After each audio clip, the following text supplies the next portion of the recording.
Over 2 years ago, the Congressional Strategic Posture Commission reached the unanimous bipartisan conclusion that the United States must fundamentally update our strategic capabilities to have any hope of countering growing threats from Russia, China, North Korea, and Iran.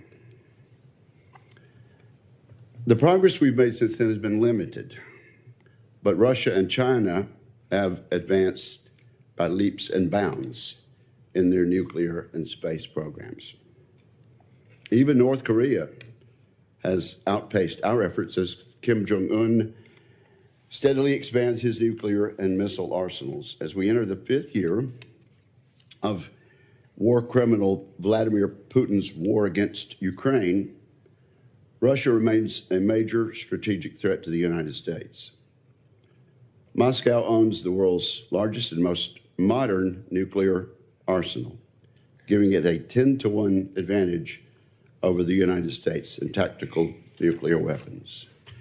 Russia has also developed new weapons, unlike anything in the U.S. inventory.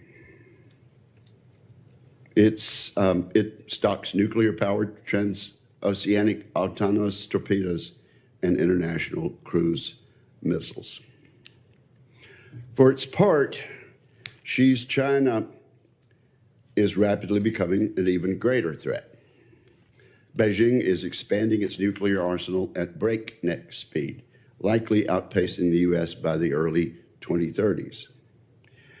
Already, it has successfully deployed an operational strategic triad of nuclear missiles, bombers, and submarines. Over the past few years, China quadrupled the size of its nuclear arsenal and built an ICBM network larger than our own here in the United States. The Chinese have flown a missile that can drop nuclear warheads from orbit anywhere on Earth with virtually no warning. Both Russia and China understand that space is a battlefield. They're openly developing and testing capabilities to degrade or destroy our satellite constellations.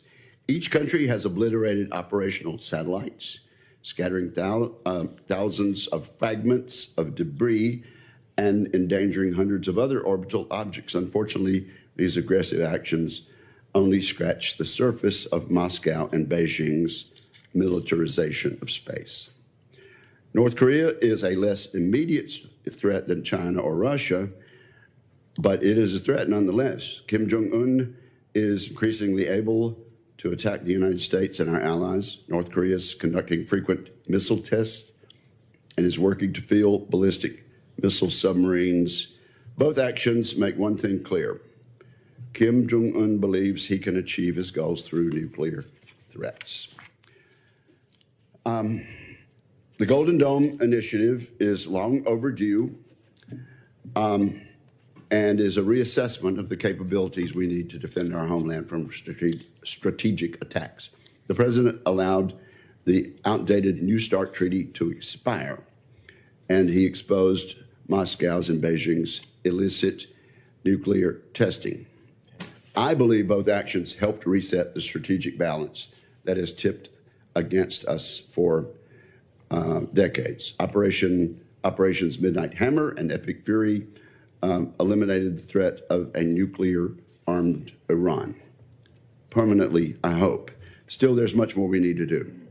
We must restore the National Nuclear Security Administration's basic industrial capabilities. We must make progress on the Sentinel intercontinental ballistic missile, the Columbia submarine, and the nuclear sea-launched cruise missile programs.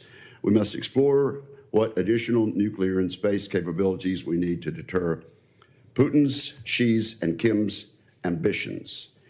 These efforts require sustained investment and innovation. We can afford no less. During this hearing, I'd like to hear how we are managing the risk of maintaining critical military capabilities that are both too old and too few in number to meet the threats of today, much less the threats of tomorrow. I'd also like to leave this hearing understanding better how our witnesses see the roles of their commands evolving under the latest National Defense Strategy.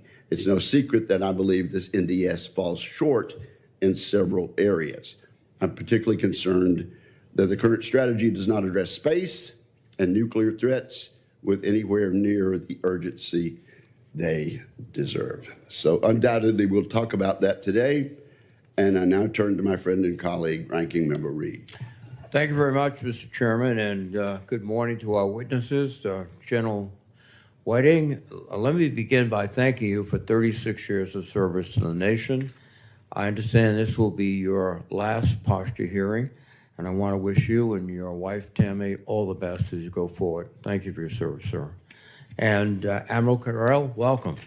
This is your first posture hearing before the committee, and I thank you as well for your service and the dedication of your family.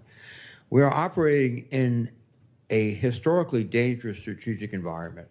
With the expiration of the New START Treaty for the first time in half a century, the United States and Russia lack a framework to regulate their nuclear forces. I believe we must pursue a successor agreement. The alternative, an unconstrained arms competition, would serve no one's interest. At the same time, we now face two near-peer nuclear rivals. China is rapidly expanding its arsenal, with projections indicating it could reach rough parity with the United States and Russia by 2030. This problem is already shaping the operational environment, including increasingly coordinated military activity between Russia and China, such as joint strategic bombing patrols near Alaska and in the Western Pacific. In addition, the concept of extended deterrence, the bedrock of our alliance system, particularly with NATO, is under serious strain.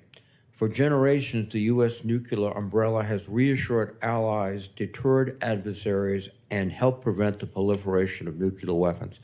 Today, confidence in America and its extended deterrence is eroding.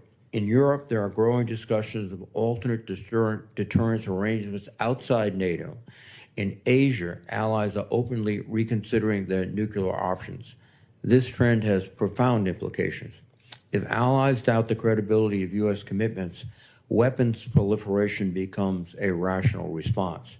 Admiral Carrell, from your perspective, I would like to know how you assess the risk of overlapping or competing deterrence frameworks and any update you have on how Strategic Command is adapting its posture, planning, and doctrine to this more complex dynamic with China and Russia.